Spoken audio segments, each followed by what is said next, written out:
Et cela nous amène gracieusement à notre dernier piège potentiel. Et c'est donc le piège numéro 5. Le produit que vous allez vraiment partager, c'est vous. C'est une importante distinction à comprendre. Vous voyez, quand vous êtes à votre travail, vous accomplissez une tâche. Cela peut être programmateur informatique, directeur marketing, directeur des systèmes ou ingénieur réseau, peu importe. Quand vous entrez dans votre monde du marketing, l'idée qui est en fait une idée fausse est que vous devez mettre en avant le produit ou le service de l'entreprise, ou l'opportunité d'affaires, ou la liberté financière, ou la santé, ou l'espoir, ou plein d'autres choses encore. Mais ce que vous devez réellement mettre en avant, c'est vous. Et c'est une réalité effrayante pour la plupart des gens. Vous voyez, dans le monde de la présentation de produits, et plus particulièrement dans le monde du recrutement, vous êtes dans un monde d'attraction. Lorsque vous parlez aux gens de ce super produit ou de cette super opportunité, ils vous regardent plus qu'ils ne vous écoutent.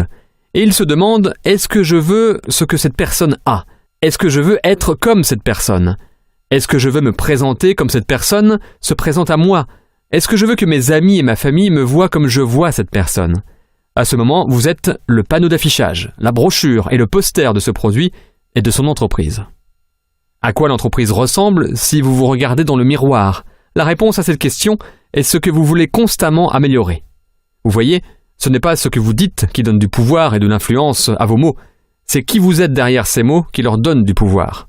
C'est une importante distinction parce que les gens sont constamment en train de se demander quoi dire. Ils pensent que c'est le script qui importe.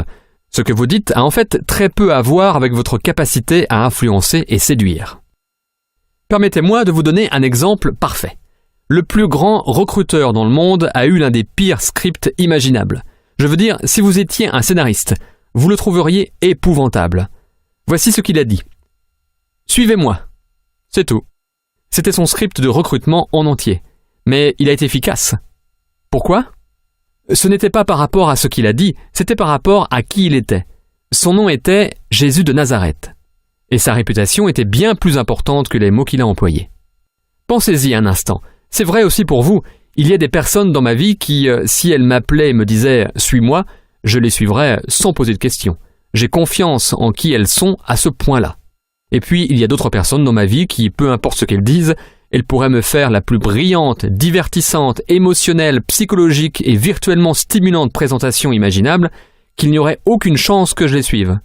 Je suis sûr que vous connaissez aussi des personnes comme ça. C'est pour cela que votre développement personnel est aussi crucial dans la réussite de la création de votre entreprise. Un des jours qui a changé ma vie fut un jour de novembre 1994. J'étais à un séminaire et ce jour-là, j'ai rencontré un homme qui allait devenir mon mentor, Monsieur Jim Rohn. Je n'étais même pas là pour écouter ou rencontrer Jim. J'étais là pour rencontrer les sponsors du séminaire, mais je devais attendre que ce dernier se termine. Donc, je me suis assis et j'ai écouté cet homme grisonnant et élancé, avec la plus fascinante voix que j'avais jamais entendue, donner sa conférence sur les clés de la réussite. Ce qu'il disait me captivait. Jim Rohn demanda à l'auditoire « Combien de personnes veulent plus ?» J'ai pensé « Oui, moi je veux plus. » Succès, argent, un corps plus beau, plus de compagnie, etc. J'attendais les instructions sur comment faire pour avoir tout ça.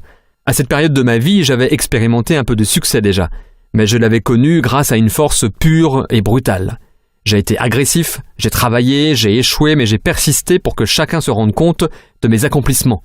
J'ai réussi en travaillant. Mais ce que Jim a dit après allait multiplier mes revenus, mes objectifs et mes résultats. Et ce n'était pas en travaillant plus. Jim continua.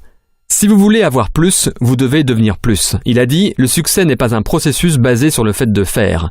Il s'agit d'un processus basé sur le fait de devenir. Ce que vous faites, ce que vous poursuivez, vous échappera. C'est comme chasser des papillons. Le succès est quelque chose que vous attirez de par la personne que vous devenez. J'ai pensé, waouh, c'était la première fois que j'entendais cette perspective pleine de perspicacité et de sagesse. Jim continua, pour que les choses s'améliorent, vous devez vous améliorer. Pour que les choses changent, vous devez changer. Et lorsque vous changez, tout change pour vous. Waouh! Ce fut les clés du royaume pour moi, et ce qui m'entraîna dans un voyage sans fin pour un développement personnel constant. Et il avait raison. L'année suivante, j'ai triplé mes revenus et atteint un revenu à 7 chiffres par an. Et dans les 4 ans qui ont suivi, mon travail ne fut pas différent, mais la manière dont je le faisais l'était. Et c'est ce qui a fait toute la différence du monde. Je vous invite à un tel voyage, le voyage pour un développement personnel permanent. Si vous voulez plus dans la vie, c'est la voie royale pour y parvenir. Comme Jim Rohn a dit, vous voulez travailler plus sur vous-même que vous ne le faites pour votre job. Dans ce cas-là, vous voulez travailler plus dur sur vous-même que pour votre entreprise. En fait, votre entreprise, c'est vous. Le plus vous grandissez, le plus votre entreprise grandira.